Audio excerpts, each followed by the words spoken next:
L'œuvre que je vous présente ici, c'est Maïna. Alors, c'est un roman où la toile de fond est la préhistoire amérindienne, alors quand même assez original. C'est un livre qui est très intéressant parce que c'est beaucoup d'action. Oui, bien sûr, en parallèle, on a une histoire amoureuse, mais aussi, c'est un livre qui porte sur la cruauté un peu dans les relations humaines face à la différence de l'autre. Donc, on a du côté de la basse Côte-Nord, de la baie d'Ongava, en tout cas dans l'actuelle région de cette île, une tribu amérindienne. Ça se passe il y a 3500 ans. Et c'est fondé, historiquement parlant, là, je veux dire, l'auteur, d'ailleurs, Dominique Demers, qui a vendu plus de 50 000 exemplaires à date de cette œuvre, a fait des recherches là, avant de dire n'importe quoi. Et on a la tribu amérindienne et on va avoir de l'autre côté de la baie d'Ongava, là, du côté ouest, un groupe Inuit.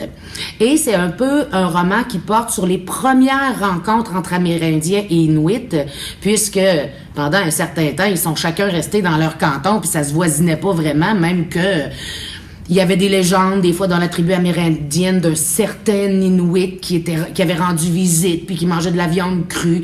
Mais c'était souvent des gens qui étaient exclus de leur communauté, puis ils n'avaient pas le choix de s'exiler. Donc, nécessairement, en étant exilés, ils rencontraient d'autres peuples qui soupçonnaient même pas de pouvoir exister. Alors, sur cette toile de fond-là, Maïna, une très belle jeune amérindienne, fille du chef de la tribu, aurait voulu être autonome, chasser comme les gars, mais c'était pas possible. Les femmes devaient tanner la fourrure, cueillir les fruits et tout ça.